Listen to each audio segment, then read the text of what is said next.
Okay, this is part two of my discussion on various things that came through from me, not from my spirit team, but through something else.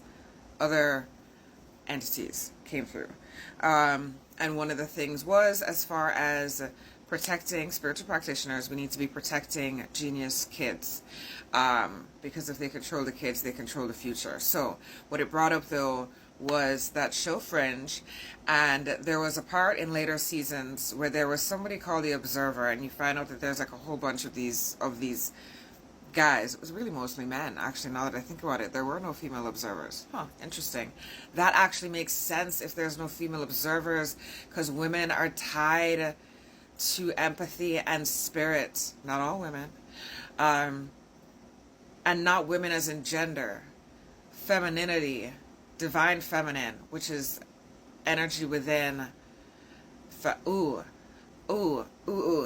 Feminine energy, generally speaking, is being suppressed at a higher level than ever before. Because when you tap into your feminine energy, and that's why I'm saying it's not gender, because this is also in men. When you tap into it, we're going off of Fringe. Actually, no, we're kind of staying on it, because the reality that they were from, they destroyed it because they focused so much on science and thinking that science is the key to the evolution of their society, that they didn't foster emotional and anybody with empathy or caring for humans in the other reality, I guess our reality, they were taken care of. But feminine energy, generally, no matter the gender, is being suppressed because feminine energy is the connection between physical and spiritual. It is how we connect to spirits, to other entities, to other interdimensional beings, to our ancestors, to the power of transformation spiritually comes from feminine energy. It does not come from masculine energy. So by suppressing the feminine, and that includes suppressing women, right? Oppressing, suppressing women.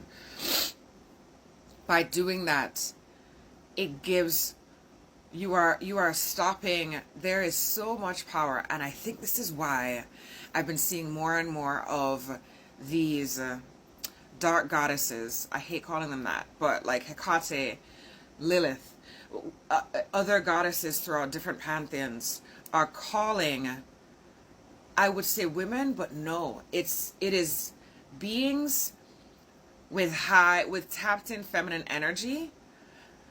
They need to step into that more. They need to step into that feminine power more than they ever have before. And I think that's why these goddess warriors are coming to so many people. Like I've seen so many videos on social media of Hecate coming and approaching women and men, and not that, I don't want to say men and women, approaching different humans, whether that is in dreams, whether that is whatever, approaching different humans and trying to empower them and to step into their power. But stepping into that power as far as, ooh, yes, she just said yes, stepping into the divine feminine power inside of you. That is why I say this is not a gender thing. Feminine energy is in every single being. Every single being. And feminine energy connects you to spirit. Ooh, yes, okay. Feminine energy connects you to spirit.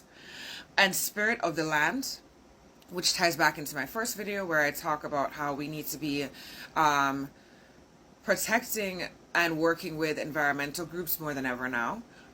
Because the land, if they control the land, then they also control the future in a very, sort of. We won't be able to win if they fully control the land. Yes, and working with indigenous groups. Okay, but that's in the first video. But yes, tapping into, we all need to, and that is going to be the key. Okay. Working on tapping into your divine feminine energy. I've also seen videos of, more and more videos of misogynistic men being exposed across all cultures. All cultures, these things are happening where they're trying to magnify masculinity, the masculine energy, toxic masculine energy. They're trying to say, if you do this one thing, you're weak. your feminine energy, once again suppressing the feminine energy. When you turn a thing into something bad, then it's weaponized. When you weaponize a particular, that's what they're doing really. They are making, especially, okay, let's look at boys, right? Boys from a very young age are told to suppress their feminine energy because it's a weakness.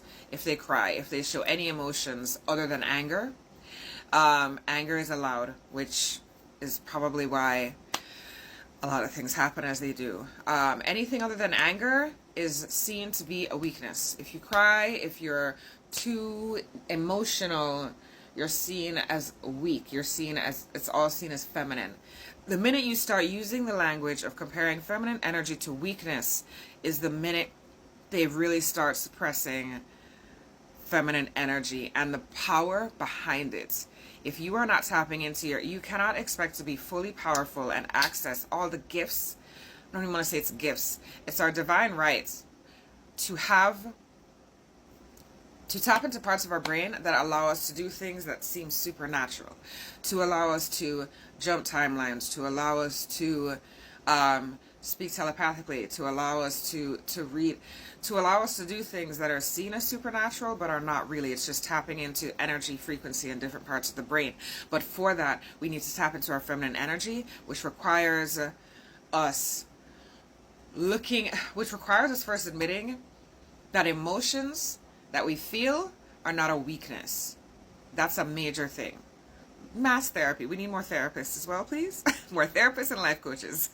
More healers. We need more healers. We need more healers, generally speaking.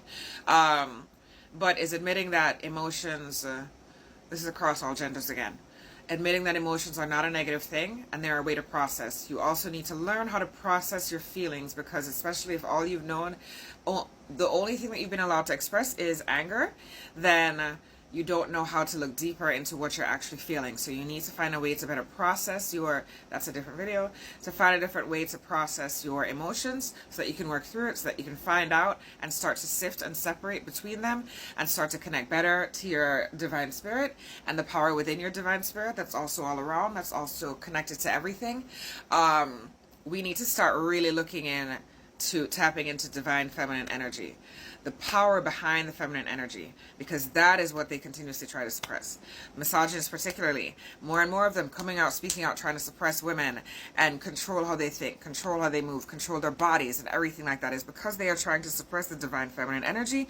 Because if they suppress the divine feminine energy, that means that they hold more power. We need to stop thinking that, oh, this is just an attack on women's rights. This is an attack on femininity in every single being, in every single human being.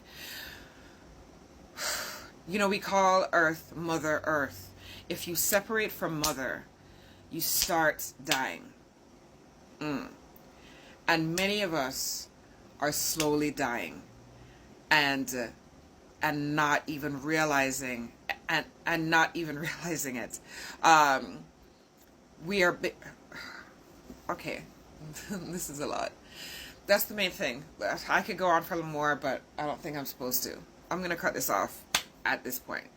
And that is to simply say, we need to be tapping into our feminine energy way more than we are. Way more than we are, because that's going to help empower us as well, to help other people and to save us. Okay, that's it. That's part 2. I'm sure more is going to come through. I don't know how much I'm supposed to say. So that's part 1 and part 2. Do with that what you will, okay?